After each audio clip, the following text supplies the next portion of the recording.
Só pra você ter uma ideia, eu estudava tanto, na época, garoto, sei lá, 19, 20 anos, 21 anos, acho que tinha 21 anos.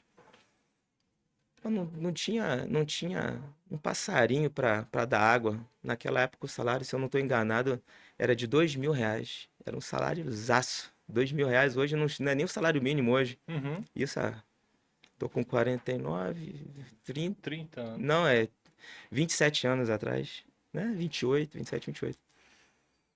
E aí comecei a estudar, estudar, estudar, estudar. Aí quando entrou essa nova tecnologia CDMA no Brasil, pela Lucent, é uma. Tipo, hoje a Huawei, a gente vê muito a Huawei, na época era a Lucent que trazia dos Estados Unidos esses equipamentos do CDMA. Eu estudando, estudando, estudando, estudando, que era o equipamento antigo. Aí teve uma turma, né, de engenheiros, não eram nem técnicos, para ir para os Estados Unidos. Cara, dos cinco que foram, eu fui um dos cinco escolhidos, porque eu não parava de ler aqueles manuais. Eu já sabia, né, o que tinha que ser feito, o que tinha que fazer. Eu não me acomodei na, no cargo de assistente técnico, nem técnico eu era. Só que eu já tinha avançado, já tinha atropelado os técnicos, já estava na linha dos engenheiros. E fui para os Estados Unidos, fiquei lá 10 dias estudando uma nova tecnologia, enfim. Começou com isso, eu fui subindo na empresa, até que em 2009 o meu pai morreu. E nessa época eu estava numa batida, indo para São Paulo, Curitiba, ia para Brasília, não parava em casa.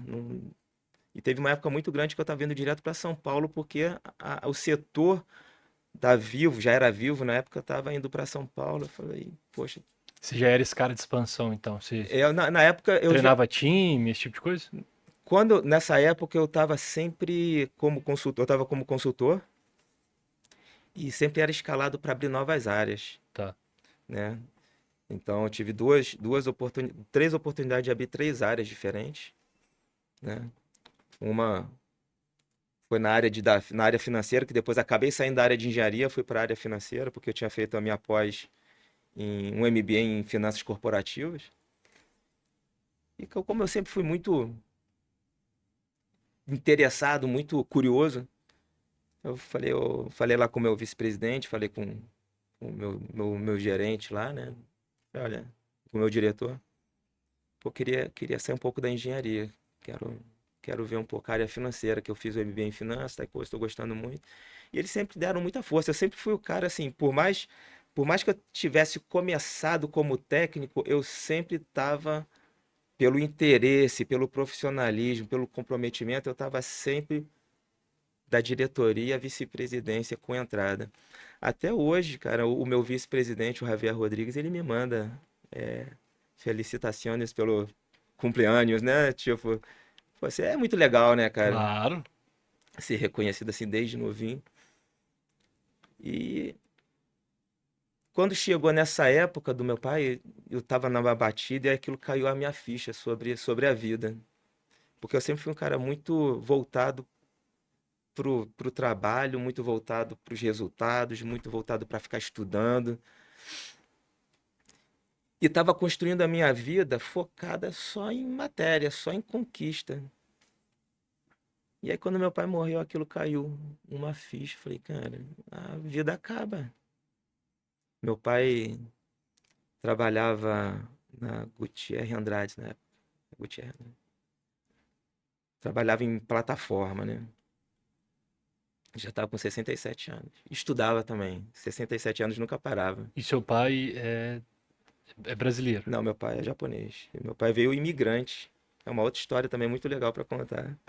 De superação. Mas hoje a gente está falando do APR, né? Mas o meu pai tem grande participação nisso. Então, quando ele morreu, eu falei, cara, a vida acaba. Mas sabe quando você recebe aquela informação, mas você vai atropelando no dia a dia. Só que em 2012, o meu primeiro filho nasceu. Eu sou pai de cinco filhos hoje, não sei se tu sabe. O Daniel, a Laura, a Clara, o Pedro e o Bento, cinco filhos. Isso também faz parte do meu propósito de vida. Então, quando Daniel nasceu e eu percebi que eu não estava vendo ele crescer direito, porque pô, eu vivia viajando. Quando estava no Rio, eu acordava cedo, ele estava dormindo, chegava à tarde, ele estava dormindo. Final de semana o telefone não parava. Então aquilo começou a me incomodar. Eu vi os diretores lá perdendo família, casamento acabando. Eu falei, pô, isso não é o que eu quero. 2009. Eu falei, vou sair, vou sair disso tudo. E parte da minha família já morava em Juiz de Fora, aqui em Juiz de Fora, na área de restaurante, enfim. Enfim, em 2012 eu mudei para Juiz de Fora buscando qualidade de vida. É que eu te falo, Juiz de Fora para mim é a cidade maravilhosa, não é o Rio de Janeiro. Rio de Janeiro nem para passear eu gosto. Né? Os cariocas que me perdoem, mas eu sou Aham. carioca, mas e olha que pô, eu morei no Leblon, morei na Barra. Eu nasci no subúrbio, mas né, depois que eu comecei a trabalhar, enfim, tive a oportunidade de ter uma vida muito boa. Enfim, tomei essas decisões, não me arrependo, até porque é, estavam alinhadas com, com os meus conceitos morais, o meu conceito de vida. Mas talvez se eu não tivesse com essa visão meio nebulosa, que hoje você vê que a gente vive num país nebuloso, né, cara? Cheio de incertezas, só que hoje eu sou uma outra pessoa. Falei, vamos ver o lado positivo, Deus está no comando. E como a gente está falando do método OPR, eu estou citando esses casos que muitos empresários passam e não se dão conta de que não é problema de gestão, não é problema de capacidade, não é problema de governo, não é problema de funcionário, não é problema de fatores externos. A maior parte, se não todas, não posso falar, né? O nunca, o sempre, a maior parte das empresas darem errado ou o empresário ter algum tipo de insucesso é da própria pessoa, né? Da própria pessoa. E eu percebi que as decisões que eu tomei, isso vem lá de trás, porque hoje eu poderia ser presidente, vice-presidente de uma multinacional, mas por não saber que a minha mente tinha esse transtorno o TDAH é um transtorno que está sendo falado muito agora e que também tem que tomar muito cuidado sobre isso. Eu fui diagnosticado, fui em clínica neurológica. Isso tudo, vou fazer um parênteses, porque é importante. Nesse meu filho de 16 anos, que está com 16 anos agora, em 2020, ele estava com 11 e estava com muito problema na escola.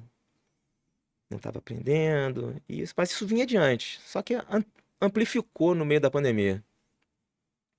E aí vai para psiquiatra, vai para psicólogo, e não acontece nada. E fizeram, foi numa psicopedagoga, sei lá, tem tanta especialidade que eu nem sei qual foi dessa vez.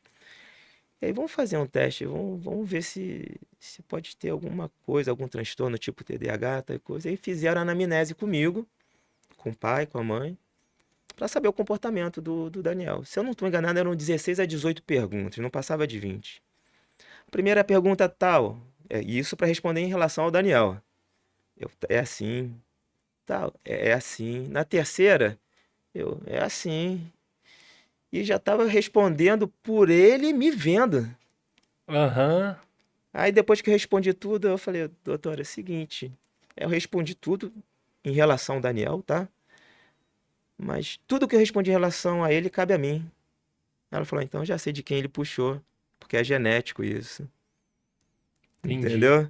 Então, assim, e- voltando agora pro CERN, essa que... Desculpe te interromper, mas porque digamos que esse fator, essa cisão entre a eleição do Lula, a venda da empresa, né? É, foi o que chegou até aqui na consolidação do método OPR, é isso? Exato. Na verdade, isso não é que fez chegar. Foi a Foi a gota última d'água. fase do Tá. entendimento do que está sendo consolidado aqui agora.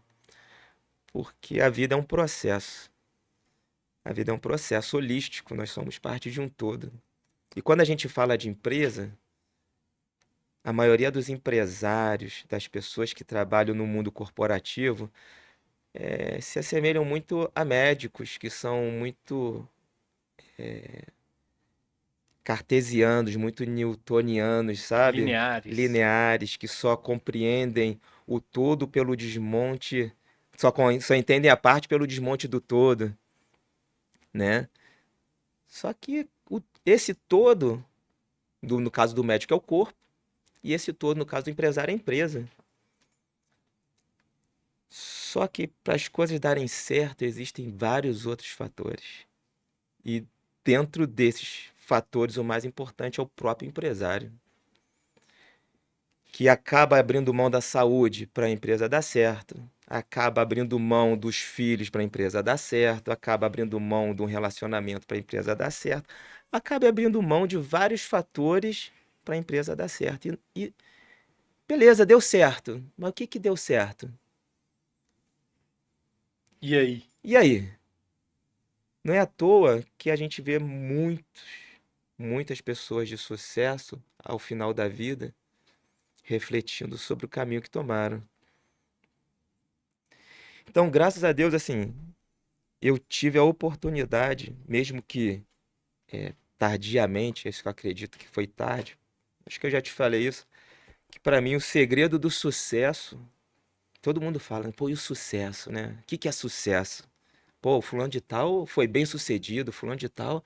Já reparou que toda pessoa bem sucedida, a relação é ou se ela é famosa, ou se ela é importante, ou se ela é rica. Cara, sucesso pra mim não é isso. Sucesso pra mim é a pessoa identificar o propósito dela o quanto antes. O quanto antes na caminhada.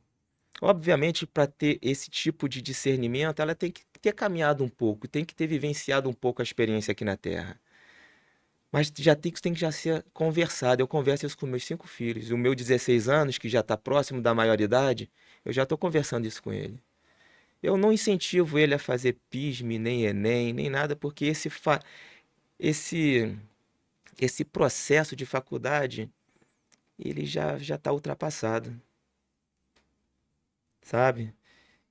Então, assim, É, eu tive, Continua, eu tive a continua. oportunidade, então, de perceber isso aos 47 anos. Opa,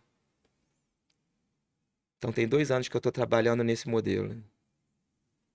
Já Tem visitei 2 bastante. anos que você estava